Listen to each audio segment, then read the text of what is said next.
Hello दोस्तों, कैसे हैं आप सभी। उम्मीद करता हूँ आप सभी बहुत ही अच्छे होंगे। तो आज के इस वीडियो में हम पढ़ने वाले हैं क्लास 12 रसायन विज्ञान का बहुत ही इंपॉर्टेंट टॉपिक जो है विसरण और परासरण में अंतर। तो इन दोनों में क्या अंतर होता है इस वीडियो में हम समझेंगे और बहुत ही आसानी तरीके से आपको समझ में आएगा। तो चलिए दोस्तों अपने टॉपिक को शुरू करते हैं। तो हमें पढ़ना है भैया कि सबसे पहले परासरण और विसरण में अंतर। तो हम एक तरफ बना ले रहे हैं परासरण और एक तरफ हम बना ले रहे हैं जिसे हम क्या कहते हैं भैया, विसरण कहते हैं।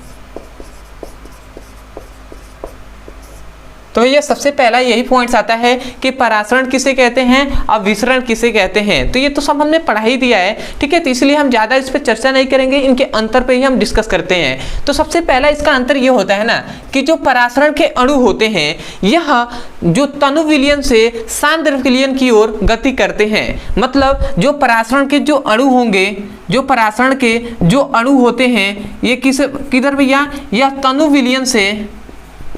विलयन से सांद्र विलयन की ओर क्या करते हैं भैया, गति करते हैं। तो इस पॉइंट के आपको सबसे पहले याद रखना है। तो मैं सबसे पहला यही पॉइंट से याद रख रहा हूं कि इसमें आप ऐसे लिखेंगे, इसमें अणु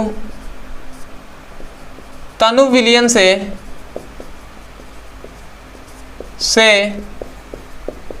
सांद्र विलयन की ओर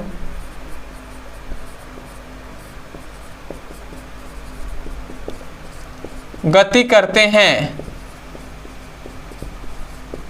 ठीक है। तो इसमें सबसे पहले इसमें जो अणु होते हैं वो तनु विलयन से सांद्र विलयन की ओर गति करते हैं। इसमें विसरण में क्या होता है कि भैया जो अणु होते हैं ना वो सांद्र विलयन से तनु विलयन की ओर गति करते हैं, जस्ट इसके अपोजिट। तो हम इसमें क्या लिखेंगे कि इसमें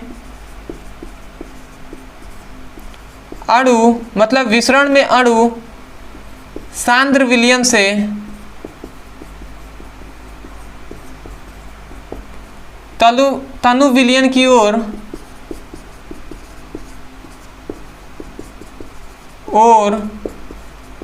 गति करते हैं, ठीक है ना। एग्जाम्पल आप याद रख सकते हैं भैया। इसमें क्या होता है भैया कि जो क्या होते हैं तनु विलयन से सांद्र विलयन की ओर गति करेंगे और इसमें जो क्या होंगे अणु होंगे वो सांद्र से तनु विलयन की ओर गति करेंगे। जैसे कि भैया परफ्यूम जो होता है उसको हम जहाँ पे मार देते हैं, स्प्रे जहाँ पे हम मारते हैं तो भैया वहाँ पे महक बहुत ज़्यादा होता है, ठीक है। जहाँ पे हम मारेंगे वहाँ पे महक तुरंत वहाँ पे बहुत ज़्यादा होगा। तो भैया क्यों वहाँ पे ज़्यादा होता है, क्योंकि जो पार्टिकल्स होते हैं, जो कण होते हैं वहाँ पे ज़्यादा होते हैं, मतलब वहाँ पे सांद्र होते हैं। और धीरे धीरे हम कुछ देर रुक जाए तो वो पूरे फैल जाते हैं। तो इसका मतलब क्या हुआ, सांद्र से वो तनु विलयन में चले गए, ठीक है। सांद्र विलयन से तनु विलयन की ओर गति करने लगे, ठीक है। तो इस प्रकार की गति को हम क्या कहते हैं, विसरण कहते हैं। तो आशा करते हैं आप समझ गए होंगे, ठीक है। या आप जो क्या कहते हैं, जो एलपीजी आपका जो घर में गैस होता है उसको जहां से निकलेगा वहां पे भैया सबसे पहले तो वहां पे ज्यादा सांद्रता होगा तो वहां पे ज्यादा महकेगा, ठीक है। और वो फिर से पूरे गांव जो घर होता है उसमें फैल जाता है तो वहां पे तनु विलयन में हो जाता है। तो इसलिए कह रहे हैं कि सांद्र विलयन से तनु विलयन की ओर इसके अणु गति करते हैं। तो आशा करते हैं समझ गए होंगे इन दो एग्जांपल को। अब आते हैं इसका दूसरा। तो इसमें याद रखेंगे जो परासरण होता है ना इसमें अर्धपारगम झिल्ली की आवश्यकता होती है। तो आप क्या लिख सकते हैं कि इसमें अर्धपारगम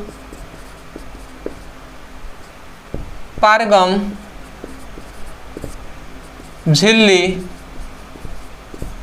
की आवश्यकता होती है। इसमें क्या लिख सकते हैं कि भैया इसमें अर्धपारगम झिल्ली की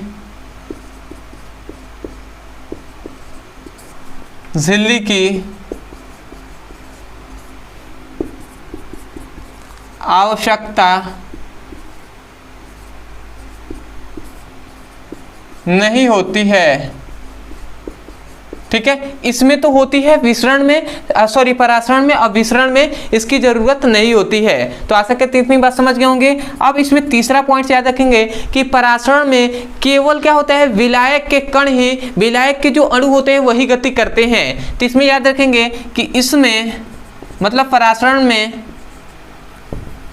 विलायक के अणु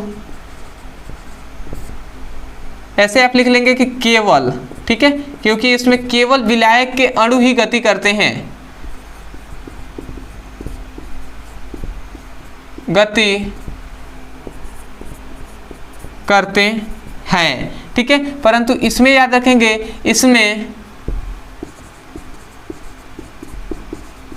विलेय तथा विलायक दोनों के अणु गति करते हैं, ठीक है। तो इतनी बात हमने लिख दिया। चौथा इसमें याद रखेंगे कि जो परासरण होता है, परासरण की जो घटना होती है, जो प्रक्रिया होती है, इसे हम रोका नहीं जा सकता, ठीक है। तो सॉरी, इसको रोका जा सकता है, परंतु जो विसरण की जो क्रिया है ना, इसको हम रोक नहीं सकते। जैसे कि अगर आपने परफ्यूम को मार दिया ना, तो जो परफ्यूम मार दिए हैं उसके बाद आप चाहें कि उसे हम रोक देते हैं, उसको हम झिल्ली द्वारा, अर्धपारगम झिल्ली द्वारा उसे रोक दें, तो आप रोक नहीं सकते, वो पूरी तरह फैल जाएगा। जैसे कि गैस ही है, गैस लीक हो गया है और पूरे जो क्या हो रहा है, फैल रहा है, तो उसे आप रोक नहीं सकते, ठीक है। तो वह परासरण की क्रिया है कि मतलब इसमें इसको हम रोका नहीं जा सकता। और जो क्या होता है, विसरण में तो रोका नहीं जा सकता, परंतु परासरण में रोका जा सकता है। तो हम इसे लिख सकते हैं कि इसको रोका नहीं जा सकता है। इसमें क्या होता है,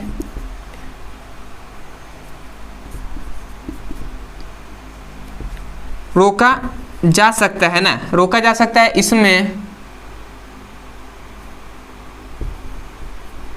इसको रोका नहीं जा सकता है, ठीक है। इसमें हम ऐसे लिख देंगे कि इसमें इसको रोका जा सकता है और इसको रोका नहीं जा सकता है, ठीक है। तो इतनी बात आप समझ गए होंगे। अगला याद रखेंगे कि यह जो प्रक्रिया होती है, इसमें केवल द्रव ही क्या करते हैं, भाग लेते हैं, मतलब द्रव ही क्या करते हैं, गति करते हैं। तो इसमें हम ये लिख सकते हैं कि इसमें या इस प्रक्रिया में केवल द्रव होते हैं। मतलब परासरण की जो क्रिया होगी ना, इसमें केवल क्या होंगे भैया, द्रव ही होते हैं, लिक्विड ही होते हैं। परंतु जो विसरण की क्रिया होती है ना, इसमें द्रव और साथ साथ गैस भी होते हैं। तो इसमें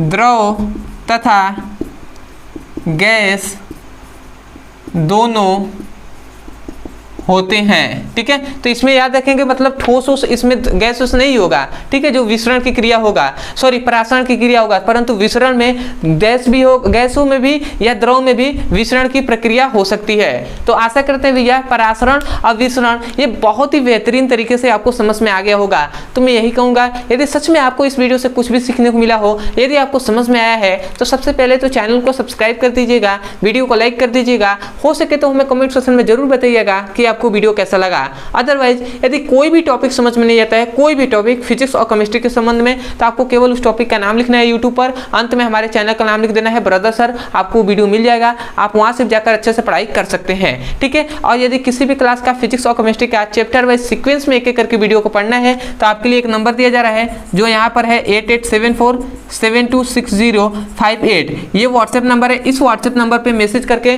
किसी भी क्लास का फिजिक्स केमिस्ट्री का लिंक यहाँ से प्राप्त कर सकते हैं, ठीक है। और मैं आशा करता हूँ कि जितने भी आपके फ्रेंड्स हैं उनसे जब भी मिलेंगे आप उनसे बताएंगे कि आप भी जाके इस चैनल से पढ़ाई कीजिए। तो चलिए दोस्तों, आज के लिए इतना ही, मिलते हैं अगली वीडियो में, तब तक के लिए धन्यवाद। जय हिंद, जय भारत।